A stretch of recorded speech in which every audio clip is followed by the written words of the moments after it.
Hello students, I am नवीन। स्वागत है आपका मेरे YouTube channel basic maths on tips में। और इस वीडियो में मैं करने वाला हूँ class 10th chapter surface area and volume से रिलेटेड इंपॉर्टेंट सम, जो कि सीबीएसई ने 2020 में पूछा था। तो चलिए शुरू करते हैं। तो देखिए समय में दिया है the volume of a right circular cylinder with the height equal to the radius is 25 1/7 centimetre cube. Find the height of the cylinder. तो हमें यहाँ पर वॉल्यूम दिया हुआ है एक सिलेंडर का, और साथ ही हमें ये बताया हुआ है कि इसकी हाइट और रेडियस एक दूसरे के इक्वल है। तो यहाँ पर हाइट क्या होगी हमें ये बतानी है। तो सबसे पहले मैं यहाँ लिख लेता हूँ कि यहाँ मुझे मालूम है कि जो हाइट है वो रेडियस के इक्वल है, और साथ ही मैं ये लिख लेता हूँ कि हाइट को मैं h मान रहा हूँ यहाँ पर और रेडियस को r।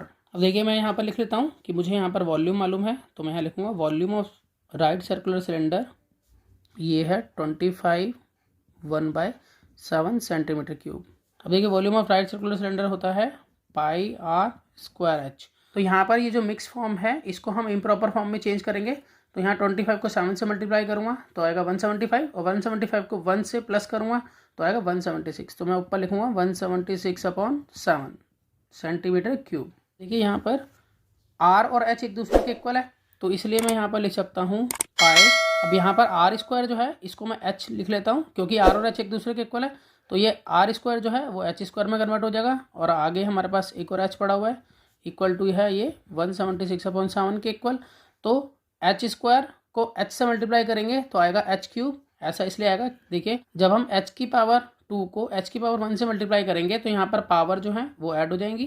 तो इस तरह से ये बन जाएगा h की पावर 3। ऐसा इसलिए होता है x की पावर m हो मल्टीप्लाई x की पावर n हो तो पावर्स ऐड हो जाती हैं। तो लॉज ऑफ एक्सपोनेंट के अकॉर्डिंग हम पावर्स को ऐड कर देते हैं अगर बेस सेम होते हैं। तो यहाँ पर वही किया हमने। तो अगली लाइन में हम लिखेंगे पाई h³ इक्वल टू 176/7। यहाँ पर हम इसको सॉल्व कर लेंगे।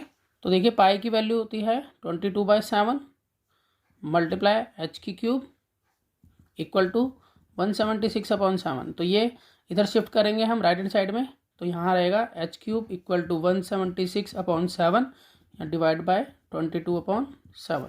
यहाँ पर हम रेसिप्रोकल करेंगे। जैसे कि हम जानते हैं कि अगर दो फ्रैक्शन को डिवाइड करनी होती है, यानी कि एक फ्रैक्शन अगर p/q है और दूसरा r/s है, अगर हम इन दोनों को डिवाइड करना चाहते हैं तो हम p/q को एज इट इज छोड़ेंगे और डिवाइड को यहाँ मल्टीप्लाई में चेंज करेंगे और यहाँ रेसिप्रोकल करेंगे, यानी कि s ऊपर आ जाएगा r नीचे।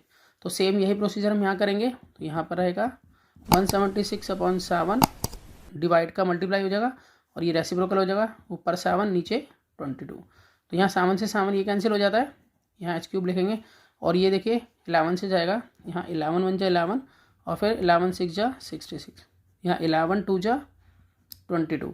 अब 2 से ये 16 कट जाएगा, यहाँ 2 1 जा 2 और 2 8 जा 16। तो इस तरह से यहाँ पर h³ जो है वो 8 के इक्वल आती है। और 8 को हम अगर फैक्टराइज करें, देखिए इस तरह से 2 4 जा 8, 2 2 जा 4 और यहाँ 2 1 जा 2। तो हम इसको लिख सकते हैं 2 × 2। अब हम यहाँ पर लिखेंगे कि h³ जो है वो 2 × 2 के बराबर है। तो इट मीन्स ये हो गया कि 2 का होल क्यूब, इस तरह से लिख सकते हैं। और इसको हम लिख सकते हैं h का होल क्यूब। इस क्यूब से ये क्यूब जो है वो कैंसिल हो जाएगा जो पावर में है। अब यहाँ पर h जो है आ जाता है हमारे पास 2, यानी कि हाइट जो है वो 2 सेंटीमीटर आएगी। और इस सम में हमें हाइट ही पूछी थी सिलेंडर की। तो मैं आशा करता हूँ कि आपको सम समझ में आया होगा।